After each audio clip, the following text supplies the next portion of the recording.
देख रहे हैं कि हमारा आचार संहिता लागू होना या टिकट बंटने का जो घोषणा होना है उसका अंतिम राउंड कार्यक्रम चल रहा है, जिसमें लोगों के साथ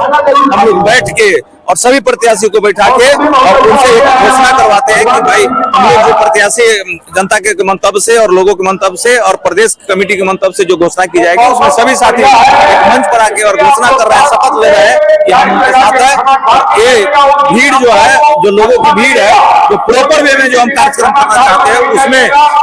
हमारी पॉलिसी में बदलाव ला देते हैं, इतनी भीड़ हो जा रही है। वैशाली विधान का कल सभा का कल हो गया था, आज हाजीपुर और राघोपुर का है और कल महुआ और पातीपुर का। इसी तरह से हम लोग 8 तारीख तक इस कार्यक्रम को पूरा करके प्रदेश को हम अपना रिपोर्ट सौंप देंगे। प्रत्याशियों की घोषणा कब तक? 8 तारीख के बाद किसी भी दिन हो जाएगा। 8 तारीख तक हम लोग का कार्यक्रम है अंतिम, और उसके बाद 9, 10, 11 इंतजार कीजिए, ज्यादा संभावना हो जाएगी। प्रत्याशियों के चयन को लेकर क्या कुछ प्राथमिकता देखा जाए आज की बैठक में? हाँ, वो जनता अपने प्राथमिकता में सभी हमारे अपने एससीसी कैंडिडेट जो हमारे संभावित प्रत्याशी है उसको बोलने के मौका दिया जाता है, ताकि आम जनता उस पर विश्वास मत जता सके। कहीं कहीं जो संभव हुआ है वहाँ गुप्त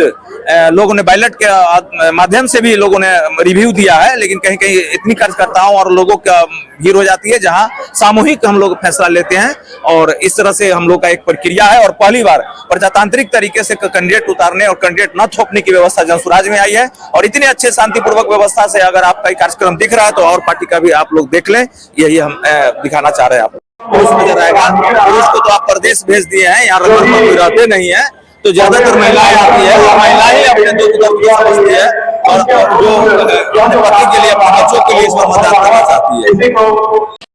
इस बार राघोपुर की जनता अपना मन और मिजाज पूर्ण रूप से बदल चुकी है, चूंकि आज 35 वर्षों से बीच में 5 वर्ष के लिए ही जदयू के सतीश यादव यहाँ चुनाव जीत पाए थे, लेकिन अब जनता इन दोनों से उब चुकी है और इस बार राघोपुर ही नहीं बदलेगा, पूरा बिहार बदलेगा, व्यवस्था परिवर्तन होगा। और राघोपुर की जनता अपने बच्चों के भविष्य के लिए ही, पलायन को रोकने के लिए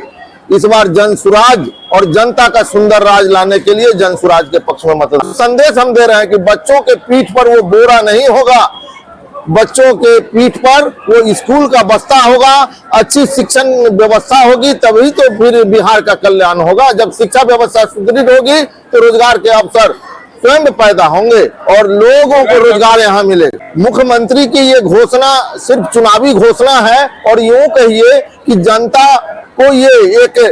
लुभावने वादे करके और लालच देके अभी जो 10,000 जो माताओं बहनों को दिया गया, ये समझिए सरकारी कोष का दुरुपयोग कर वोट को अपने पक्ष में करने का है, लेकिन जनता वैसा नहीं करने जा रही है। उनके उस रुपये को लेकर और जनसुराज के साथ रहेगी और जनसुराज के पक्ष में मतदान करेगी। तो जनसुराज की मिसाल है कि सभी एक सूत्र में बंधे हैं और एक सूत्र में बंध के किसी एक को ही टिकट मिलेगा, ये हर दलों में यही है और यहाँ भी किसी एक को ही टिकट मिलेगा, लेकिन सब साथ मिलकर इस राघोपुर का जो विधानसभा का चुनाव है जनसुराज जीतेगा। यही जनसुराज का मिशन है कि जाति पाति को तोड़कर मुद्दों पर इस बार की लड़ाई होगी, पलायन को रोकने के लिए लड़ाई होगी, लोग अपने बच्चों के सुंदर भविष्य के लिए, शिक्षा और रोजगार के लिए इस बार मतदान करेंगे, अपने बच्चों के चेहरे को